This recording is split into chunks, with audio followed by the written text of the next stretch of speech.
আসসালামু আলাইকুম ওয়া রাহমাতুল্লাহি ওয়া বারাকাতুহু। সার্ফ থিংকার ডিজিটাল মার্কেটিং এজেন্সিতে আপনাকে আবারও স্বাগতম। আজকে একটা ভিডিও নিয়ে আপনাদের সামনে হাজির হয়েছি। সেটা হচ্ছে আমাকে অনেকেই প্রশ্ন করেন যে ভালো সেল এর জন্য মিনিমাম বাজেট কত ডলার আসলে হওয়া উচিত, ঠিক আছে, কত রাখা উচিত।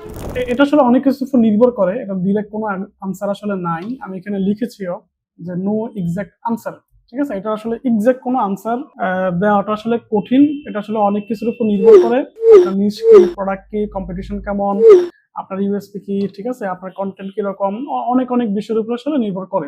তারপরে আমি এখানে কিছু বিষয় লিখেছি, চলুন এই বিষয়গুলো একটু বিস্তারিত আলোচনা করি। আলোচনা করলে আসলে আপনারা একটা ধারণা পেয়ে যাবেন। তো এখানে আমি প্রথমে যে বিষয়টা লিখছি সেটা একটু দেখেন, যে ক্যালকুলেট পার সেলস কস্ট, ঠিক আছে। আপনি প্রথমে প্রত্যেকটা মানে পার্সেল বা প্রত্যেকটা প্রোডাক্ট সেল হওয়ার জন্য, প্রত্যেকটা সেলসের জন্য আপনি কত ডলার বাজেট রাখবেন বা কত খরচ হতে পারে এই জিনিসটা আগে একটু বোঝার চেষ্টা করেন, ঠিক আছে।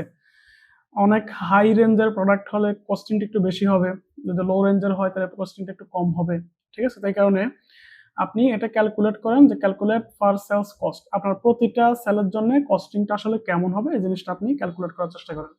যখন আপনি এটা ক্যালকুলেট করবেন তখন আপনি বুঝে যাবেন যে আসলে কত খরচ আপনার করা উচিত। ধরেন আপনি দেখলেন যে প্রতিটা প্রোডাক্ট সেল হওয়ার জন্য বা প্রতিটা অর্ডারের জন্য আপনার $2.5 করে খরচ হবে, এবং টেস্ট করেও দেখলেন যে $2.5 করে খরচ হয়, তাহলে আপনি ক্যালকুলেট করে ফেলতে পারবেন যে প্রতিটা পার্সেলে $2.5 খরচ হচ্ছে। আমি প্রথমে ধারণা করেছিলাম, তারপরে টেস্ট করে দেখলাম যে $2.5 খরচ হচ্ছে। আমি যদি প্রতিদিন 5টা সেল করতে যাই তাহলে আমার কত খরচ হবে, ঠিক আছে। 5টা সেল করলে এখানে কত খরচ হয়, $12.5 মতো খরচ হয়। এইভাবে হচ্ছে আপনাকে ক্যালকুলেটটা আসলে করতে হবে একটু টেস্ট করে করে। সেইখান থেকে আপনি বুঝে যাবেন যে আমি কয়টা সেল করতে চাচ্ছি এবং মানে কত ডলার আমার এখানে বাজেট রাখা দরকার। তারপরের যে বিষয়টা, আমি এইটাকে একটু উপরে নিয়ে আসি যে 3 days ফর অপটিমাইজেশন। আপনাকে একটু এনাফ সময় দিতে হবে যাতে ফেসবুকের এআই আপনার অ্যাডটাকে অপটিমাইজ করতে পারে, ঠিক আছে। অপটিমাইজ করে হচ্ছে যে আপনার একটা জায়গায় নিয়ে যেতে পারে। তো এখানে আমরা যেটা করি সেটা হচ্ছে যে অ্যাড রান করলাম, আজকে সেল হলো বাট কস্টিংটা অনেক হাই হয়ে গেছে, অফ করে দিলাম। তারপর হচ্ছে যে যদি কমের মাঝে সেল হয় তাহলে সেটাকে কন্টিনিউ করি। এই ধরনের একটা টেন্ডেন্সি কিন্তু আমাদের মাঝে থাকে। কিন্তু এখানে একটা জিনিস বোঝা দরকার, সেটা হচ্ছে যে আপনি মিনিমাম 3 দিন সময় ফেসবুককে দিবেন যাতে করে ফেসবুক অপটিমাইজ করতে পারে সেলস এর ক্ষেত্রে। বিশেষ করে সেলস এর যদি ওয়েবসাইট বা ল্যান্ডিং পেজে দেন তাহলে 3 দিন কিন্তু তাকে সময় দেওয়া উচিত, ঠিক আছে, যাতে করে সে অপটিমাইজ করে নিয়ে আসতে পারে। এবং অপটিমাইজেশনের জন্য এনাফ সময় দিলে পরবর্তী থেকে জিনিসটা ব্যালেন্সে চলে আসে, ঠিক আছে। তো এই কারণে প্রথম দিন যদি অনেক বেশি কেটে ফেলে বা ওই অনুযায়ী মানে না পোষায় বাট সেলস আসতেছে, তাহলে আমার পরামর্শ যে আপনি এটাকে মিনিমাম 3 দিন কন্টিনিউ করেন। আর যদি টোটালি সেল না আসে তখন তো আপনি বন্ধ করে দিবেন। বাট সেল আসতেছে বাট কস্টিং বেশি হচ্ছে, এমন অবস্থায় 3 দিনের সময় ফেসবুককে দেন।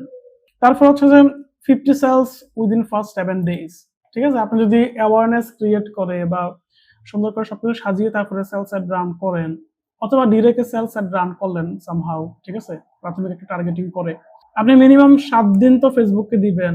প্রথম 3 দিন হচ্ছে অপটিমাইজেশনের জন্য, বাট আলটিমেট অপটিমাইজেশনটা আসলে লার্নিং মোড থেকে বের হলেই হচ্ছে যে হয়, ঠিক আছে। তো যদি কোনোটা লার্নিং মোডে থাকে আর কি, তো যদি লার্নিং মোডে থাকে, লার্নিং মোডের কথাটা আমি এখানে লিখি নাই, তাহলে আপনি মানে 7 দিনে 50টা সেল বা তারও বেশি সেল নিয়ে আসার চেষ্টা করেন।